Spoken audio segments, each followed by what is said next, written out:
Louvado e engrandecido seja o nosso Senhor e Salvador Jesus Cristo, o único digno de adoração.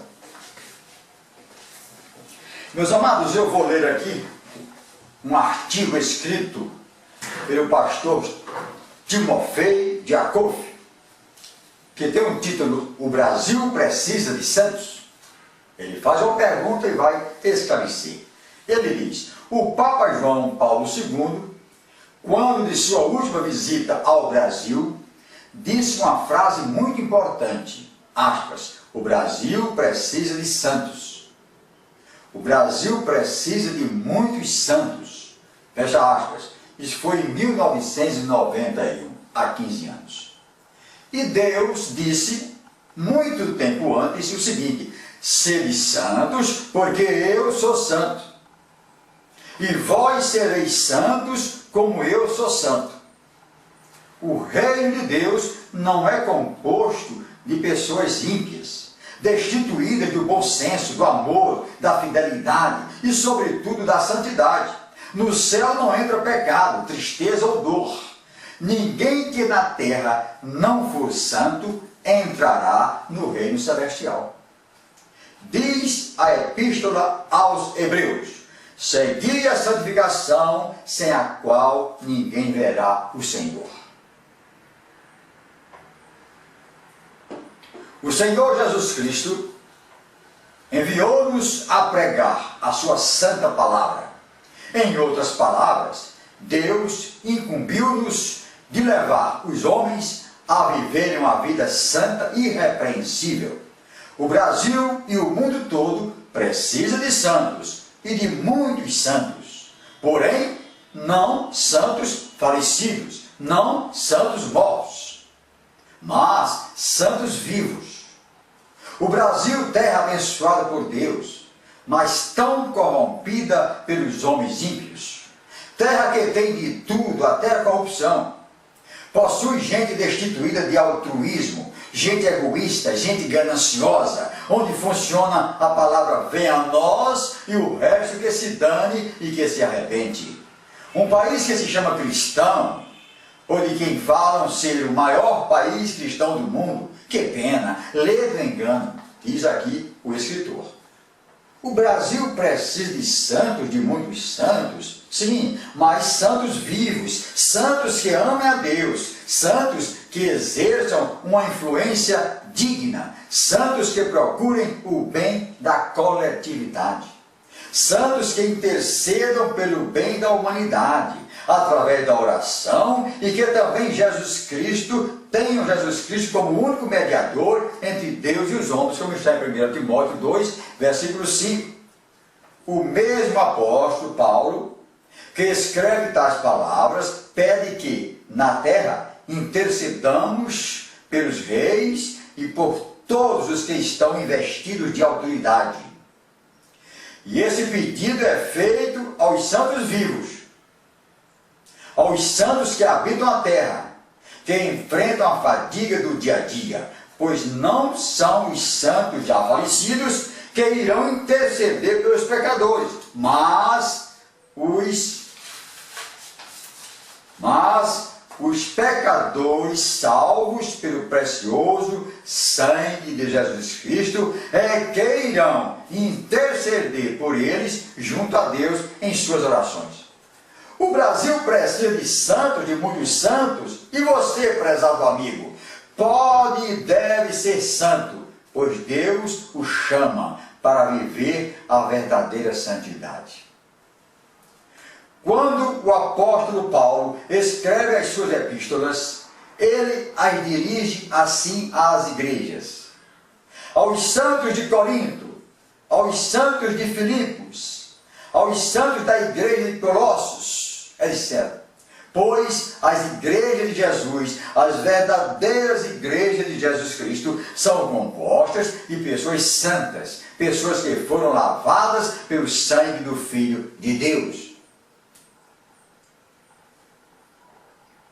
E dos santos que já partiram, o Brasil não precisa mais deles, uma vez que eles já vivem em outra esfera, onde estão, por certo, sendo úteis ao Senhor. Eles não tomam conhecimento do que fizemos aqui na terra, do que fazemos aqui na terra. O Senhor Jesus disse que nós somos o sal da terra e que somos também a luz do mundo. E eu acrescento, não são os santos falecidos, as pessoas mortas, que são luz do mundo e sal da terra. São os que estão aqui, que podem então combater o pecado e podem fazer resplandecer a sua luz diante dos homens, como diz a Bíblia. O Brasil precisa de nós, dos homens dotados de bom senso, de homens e mulheres que amam a Deus e vivem para Deus, servindo ao seu semelhante. O Brasil precisa de você, prezado amigo, de você que aprecia essas palavras. Você precisa ser santo e você pode ser santo. O Brasil precisa muito de você e de nós também. Que Deus nos dê essa graça e que nos ajude a sermos santos, mas santos bem vivos aqui na terra, para que o mundo o conheça como Deus e a Jesus como o único e verdadeiro Salvador. Então essas são as palavras escritas desse pastor Batista, muito bem colocadas, que eu fiz questão de dar voz a elas. E eu quero fazer alguns comentários, começando aqui por o que está em Apocalipse. Apocalipse 22. Aquele relato, aquela visão apocalíptica que esteve, que João recebeu, e ele escreve, 22:6, e disse-me, o anjo que falava com ele, essas palavras são fiéis e verdadeiras. O Senhor, o Deus dos santos profetas, enviou o seu anjo para mostrar aos seus servos as coisas que em breve hão de acontecer. Eis que presto venho. Bem-aventurado aquele que guarda as palavras da profecia deste livro. E eu, João, sou aquele que vi e ouvi estas coisas. E havendo-as ouvido e visto, prostrei-me aos pés do anjo que mas mostrava para o adorar. Ou seja, ele prostrou-se aos pés do anjo para adorar o anjo. E o anjo disse, olha, não faças tal, porque eu sou conservo teu e de teus irmãos os profetas, e dos que guardam as palavras deste livro. Adora a Deus, não a mim. O anjo deu um puxão de orelha do João. Adora a Deus, prostrar-se diante de mim, porque eu sou o anjo enviado. Anjo de Deus? Não, Senhor. Eu sou criatura de Deus. Quanto você é, irmão? Não adora, porque o fato de prostrar-se, ajoelhar-se, é um ato de adoração. Expressa fisicamente, corporalmente, uma adoração que está no seu interior, claro. É por isso que ele diz, prostrou-se para adorar. E também, outro comentário que eu quero trazer, é que os falecidos, os mortos, de um modo geral, todos os mortos, eles não são onipresentes, eles não podem estar em todos os lugares ao mesmo tempo. Eu faço aqui uma oração, digamos, ao Santo Noé, aquele homem que recebeu a incumbência de construir uma grande arca para enfrentar o dilúvio, e por causa disso ele foi salvo, foi liberto, ele não foi consumido pelas águas. Pois bem, se eu fizer uma oração a Santo Noé, e no mesmo instante uma pessoa lá na África fizer a mesma oração, Noé não estará nem aqui nem lá, não vai ouvir nenhuma, porque ele está no céu. E assim também o santo Moisés, o homem que falou com Deus, o homem que recebeu aquela grande missão de libertar o povo de Deus do Egito, também não vai ouvir. porque eles não são onipresentes. Esse atributo da onipresença, ou seja, a faculdade, a capacidade, o poder de estar em todos os lugares ao mesmo tempo, é atributo exclusivo da Trindade. Escreva aí, atributo exclusivo do Pai, do Filho e do Espírito Santo, a Santíssima Trindade. Se um falecido tiver pelo menos um desses atributos, onipresença, onisciência e onipotência, ele é Deus. E a criatura não pode se igualar a Deus. Então, petições, orações que se perdem, porque eles não ouvem, eles não estão presentes. Por isso, meus amados, essa palavra é muito importante para que você tire as suas dúvidas. As pessoas que fazem oração aos falecidos, estão dizendo que Deus precisa de uma ajuda, que Deus precisa de um reforço. A nossa petição, nós vamos procurar um atalho para pedirmos. Quando a Bíblia diz que tem que falar com Deus, toda a Bíblia Sagrada, eu já disse isso aqui, eu estou repetindo. Mesma coisa que eu não posso falar outra coisa senão aquilo que eu falei e que disse a Bíblia Sagrada. Ora a Deus, crê em Deus, peça a Deus. Tudo quanto pedides em oração, crendo, recebereis. Pedir a quem? A Deus. Pedindo em nada, duvidando. Ao Senhor, não são aos falecidos.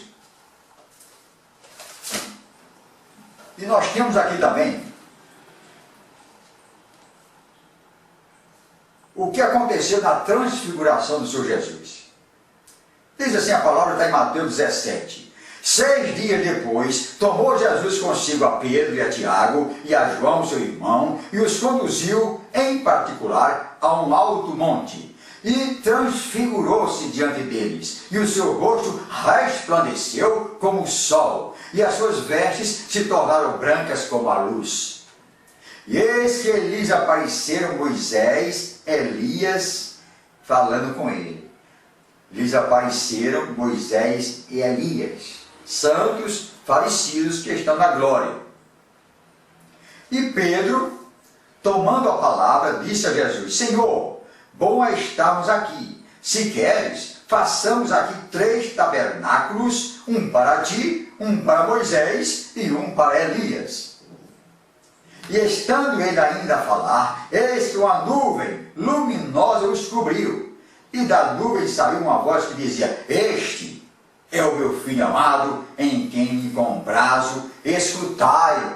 Primeiro, Jesus não se dirigiu a Moisés, a Elias, para dizer: não, vocês podem pedir também ao santo Moisés e ao santo Elias, que eles podem dar uma ajuda, eles podem socorrer. Não. Ele enalteceu a figura do Senhor Jesus. E outra também, os discípulos, Pedro, Tiago e João, quando viram que estavam também presentes Moisés e Elias, não se lançaram aos seus pés, para adorar coisa nenhuma. Eles ali estavam, porque ali estava a figura maior, ali estava o Deus em carne, o Deus que veio em carne, Jesus Cristo, o Filho de Deus. Ele tomou a forma como se estivesse no céu, como se estivesse na glória, todo o corpo iluminado. Então, meus amados, pedir a pessoas falecidas é condenado também por Deus. Já li aqui, eu vou apenas repetir, que está em Isaías 8. Vou apenas repetir o que vocês já sabem, né? Olha aqui. Quando vos disserem, consultai os que têm espíritos familiares e os adivinhos que chileiam e murmuram entre dentes. Não recorrerá um povo a seu Deus a favor dos vivos? Vocês vão interrogar os mortos? Eu pergunto o seguinte: há alguma coisa mais clara do que isso aqui? Há alguma advertência mais clara? alguma doutrina mais clara, alguma recomendação mais objetiva do que esta. E não precisaríamos disso não, só o Novo Testamento. Nós temos que nos dirigir a Deus. Não precisa dar um empurrãozinho, ó, eu vou pedir ali ao guarda que está lá na repartição tal, para ele falar com o gerente. Não tem esse negócio não. Jesus disse: quer falar com Deus? Fala em secreto, entra no teu quarto, fecha a tua porta, fala com Deus, que Ele te escuta. Ele vai te escutar, Ele vai te ouvir, porque o Deus que supre todas as nossas necessidades, Ele nos atende. Nós precisamos seguir algumas recomendações, tomar uma atitude de realmente eleger Jesus como nosso Senhor, aquele que deu a vida por nós, recebê-lo, tê-lo como Senhor e Salvador, exclusivamente Senhor e nosso Salvador, e que Ele na Trindade opera como intermediário, como o mediador maior. Não precisamos de pessoas falecidas para resolver os nossos problemas. Precisamos sim de Deus. Fique com essa palavra em nome do Senhor Jesus.